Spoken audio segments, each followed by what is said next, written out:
గత 10 ఏళ్లలో ప్రజాధనం మంచి నీళ్లులా ఖర్చయింది. ధనిక రాష్ట్రమని బయటికి చెబుతూ అన్ని రకాలుగా రాష్ట్రాన్ని అప్పుల కుప్ప చేయడం దగ్గర నుంచి చేసిన ఆర్భాటపు పనులన్నీ ఇప్పుడు ఒక్కొక్కటిగా వెలుగులోకి వస్తున్నాయి. కేసీఆర్ హయాంలో చేసిన విచ్చలవిడి ఖర్చులను, దాంతో కలిగిన నష్టాన్ని రేవంత్ రెడ్డి సర్కార్ ఇప్పుడు తవ్వి తీస్తోంది. అందులో చాలా విషయాలు వెలుగులోకి వస్తున్నాయి. ఆ లెక్కలు చూస్తుంటే ఇంత వృధా అయిందా అని ఆఫీసర్లే ఆశ్చర్యపోయే పరిస్థితి.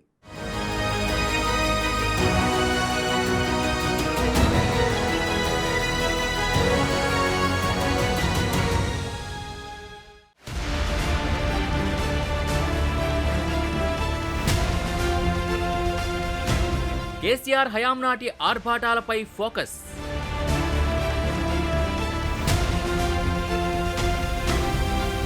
విచ్చలవిడి ఖర్చులపై రేవంత్ సర్కార్ నజర్.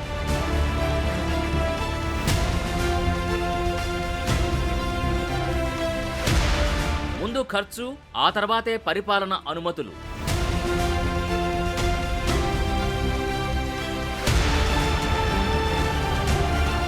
ఇది కేసీఆర్ సర్కార్ హయాంలో జరిగిన పనుల పరిస్థితి. ఏ పని చూసినా అంతా హడావిడి. రికార్డు బ్రేక్ అవుతున్నాయని ఓదరగొట్టే డైలాగులు తప్ప అన్నీ పైన పటారం లోన లొటారం అన్నట్టుగా పరిస్థితి మారింది. మేడిగడ్డ బ్యారేజ్ దగ్గర నుంచి మొదలు పెడితే కొత్త సచివాలయం దాకా ఇదే సీన్ రిపీట్.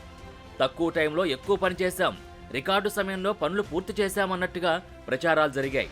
సీన్ కట్ చేస్తే ఒక్కో పనిలో తెర వెనుక ఏం జరిగింది, నాణ్యతా లోపం సంగతి ఏంటి అన్నది ఇప్పుడు రేవంత్ సర్కార్ తవ్వి తీస్తుంటే ఒక్కోటి సంచలనంగా మారుతున్నాయి.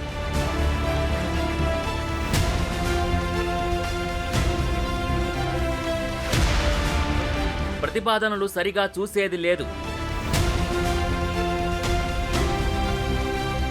ఎందుకు ఖర్చు చేస్తున్నారన్న క్లారిటీలు లేవు.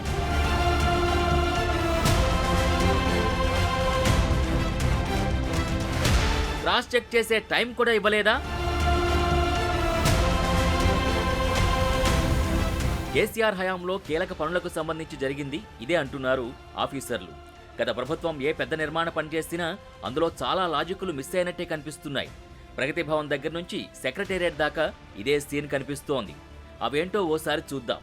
సొంత ఆర్భాటాల కోసం విచ్చలవిడిగా ప్రజల సొమ్ముని దుర్వినియోగం చేశారన్న ఆరోపణలు పెరుగుతున్నాయి.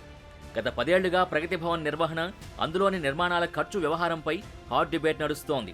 కొన్ని అయితే ఎందుకు కట్టారో తెలియదు, ఎందుకు మెయింటెనెన్స్ ఖర్చు చేశారో తెలియదు. అది సంగతి.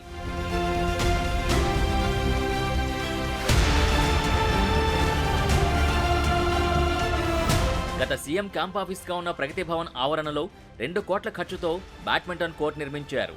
దాని నిర్వహణ కోసం మరో 2.5 కోట్లు ఖర్చు చేసినట్టు చెబుతున్నారు. క్రీడా ప్రాంగణాల్ని గాలికొదిలేసి ఇంత ఖర్చు చేయడమేంటన్న ప్రశ్నలు తెరపైకొస్తున్నాయి. సీఎం ఉండే బిల్డింగ్ వరకు ఓకే గానీ ఇలాంటి అడిషనల్ ఖర్చులే రాష్ట్ర ఖజానాకు తలకు మించిన భారమయ్యాయని అంటున్నారు. ఈ బ్యాడ్మింటన్ కోర్టు ఎవరి కోసం కట్టారు, మెయింటెనెన్స్ ఎంత ఖర్చా అని ఆఫీసర్లే అవాక్కవుతున్న పరిస్థితి ఉంది. ప్రగతి భవన్ ఎక్స్టెన్షన్ బిల్డింగ్ భూమి పూజ చేసిన టైంలో 60 కోట్లు అనుకున్న నిర్మాణ అంచనా వ్యయం పూర్తయ్యేసరికి 200 కోట్లు దాటిందంటున్నారు. అంతేకాదు 25 కోట్లు ఖర్చు చేసి ఇటలీ నుంచి ఫర్నిచర్ కూడా తెప్పించారని టాక్. ఈ ఫర్నిచర్ అయితే తవ్వే కొద్దీ పెద్ద పెద్ద స్టోరీలే ఉన్నాయంటున్నారు.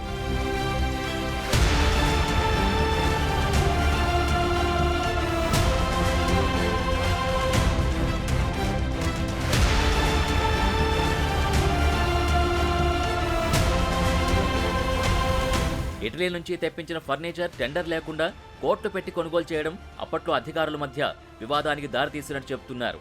ఫర్నిచర్ కొనే అంశాన్ని అంచనాలో చెప్పలేదని, అందుకే ఆ ఖర్చుని తాము భరించలేమని R&B శాఖ అప్పట్లో స్పష్టం చేసింది. అయితే ఆ ఖర్చును ఏదో ఖాతా నుంచి వేయించే విషయంపై వివాదాలొచ్చాయి. కాదన్న వారి ట్రాన్స్ఫర్లు కూడా అయ్యాయని అంటున్నారు. చివరికి ఆ ఫర్నిచర్ ఖర్చుని ఎలాగోలా సమకూర్చి కొన్నట్టు ఫైల్ రెడీ చేసి ఇష్యూ ముగించారు. ఆ కథలన్నీ ఇప్పుడు బయటకొస్తున్నాయి. ప్రగతి భవన్ నిర్మాణం విషయంలో ఫైల్ ఉదయం వస్తే సాయంత్రంలోగా దాన్ని క్లియర్ చేయాలని ఒత్తిడి పెట్టేవారని ఆఫీసర్స్లో టాక్ ఉంది. ఎందుకు ఖర్చు చేస్తున్నారు, ప్రతిపాదనలు సరిగా ఉన్నాయా లేవా అని క్రాస్ చెక్ చేసే టైం కూడా ఇచ్చేవారు కాదన్న ఆవేదనను వ్యక్తం చేస్తున్న పరిస్థితి. చాలా విషయాల్లో ముందుగా అనుమతి లేకుండా ఖర్చు చేసి ఆ తర్వాత పరిపాలన అనుమతులు తీసుకున్నారంటున్నారు. అది మ్యాటర్.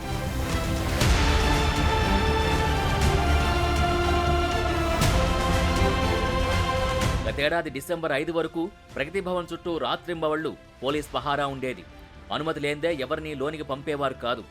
కానీ నాటి సీఎం కేసీఆర్ కుటుంబ సభ్యులు మాత్రం 4 కుక్కల్ని పెంచుకున్నారు. వాటి రక్షణ కోసం ప్రగతి భవన్ ఆవరణలో 12 లక్షలు ఖర్చు పెట్టి షెడ్డు నిర్మించినట్టు లెక్కల్లో చూపినట్టు తెలిసింది. అంత ఖర్చు పెట్టి షెడ్డు నిర్మించారా లేక లెక్కల్లో తోసేశారా అన్న టాక్ నడుస్తోంది.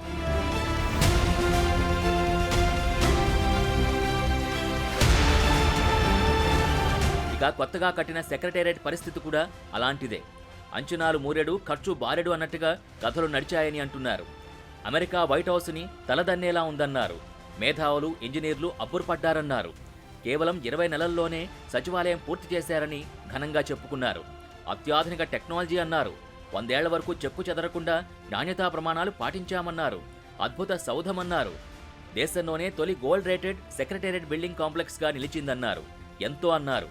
కానీ గ్రౌండ్ రియాలిటీ మాత్రం డిఫరెంట్గా ఉందని ఆ బిల్డింగ్ను దగ్గర నుంచి చూసిన వారు చెబుతున్న మాట. గత వేసవిలో కురిసిన వర్షాలకి బిల్డింగుల లోపల అనేక చోట్ల వర్షపు నీరు లీక్ అయిందన్నారు. ఇప్పుడు ఏ పిల్లరికి ఎన్ని పగుళ్లు ఉన్నాయోనన్న ఆందోళన కనిపిస్తోంది.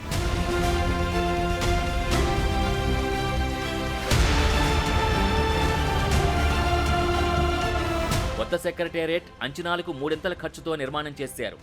ఇప్పటికీ కొన్ని పనులు పెండింగ్లో ఉన్నాయంటే అవి పూర్తి కావడానికి ఇంకెన్ని కోట్లు ఖర్చు పెట్టాలనే విమర్శలు వస్తున్నాయి. ఉన్న బిల్డింగులు కూలగొట్టి కొత్త సచివాలయం నిర్మించాలన్న కేసీఆర్ ఆలోచనే అప్పట్లో విమర్శలకి దారితీసింది. కూల్చేటప్పుడు మీడియాకు అనుమతి ఇవ్వలేకపోయారు. వాస్తు దోషం ఉందంటూ ప్రజాధనాన్ని దుర్వినియోగం చేస్తున్నారని విపక్షాలు విమర్శలు చేసినా వాటిని లైట్ తీసుకుని నాటి సీఎం కేసీఆర్ తాను అనుకున్న రీతిలో ముందుకెళ్లారు. 400 కోట్లతో కొత్త సచివాలయం నిర్మిస్తున్నామని చెప్పారు. ఆ 400 కోట్లు 600 కోట్లయ్యాయి. చివరికి ఇప్పుడు 1100 కోట్లు దాటేశాయని అధికారులు అంటున్నారు. మరికొన్ని పనులు ఇప్పటికీ పెండింగ్లో ఉన్నాయి. మరోవైపు ఫర్నిచర్ సరఫరాని నామినేషన్ పద్ధతిలో షాపూర్జీ పల్లోంజీకే ఇవ్వడంపై అనుమానాలు వ్యక్తమవుతున్నాయి. నాణ్యత లేని ఫర్నిచర్ సరఫరా చేశారని ఉద్యోగులు చెబుతున్నారు. అసలే కరోనా సమయంలో ప్రారంభమైన నిర్మాణం అది. రాష్ట్ర ఖజానా పరిస్థితి అగమ్యగోచరంగా ఉన్న టైంలోనూ వెనక్కి తగ్గలేదు. అతిగా ఆర్భాటాలు, వ్యక్తిగత కీర్తి ప్రతిష్టల కోసమే కేసీఆర్ పాత సచివాలయం కూల్చి కొత్తది కట్టారన్న విమర్శల్ని అప్పటి ప్రత్యర్థి పార్టీలు తీవ్రస్థాయిలో విమర్శించినా ఎవరూ పట్టించుకోలేదు.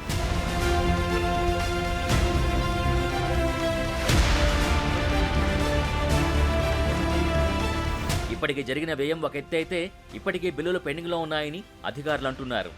పెండింగ్ బిల్లుల విలువ 400 కోట్ల రూపాయలుగా చెబుతున్నారు. ఎలాంటి వర్క్ ఆర్డర్ లేకుండానే సచివాలయంలో ఇంటర్నెట్ ఏర్పాట్లోనూ అవకతవకలు జరిగాయంటూ ఆరోపణలొస్తున్నాయి. మరోవైపు సచివాలయ నిర్మాణం నాసిరకంగా ఉందంటున్నారు అక్కడ పనిచేస్తున్న ఉద్యోగులు.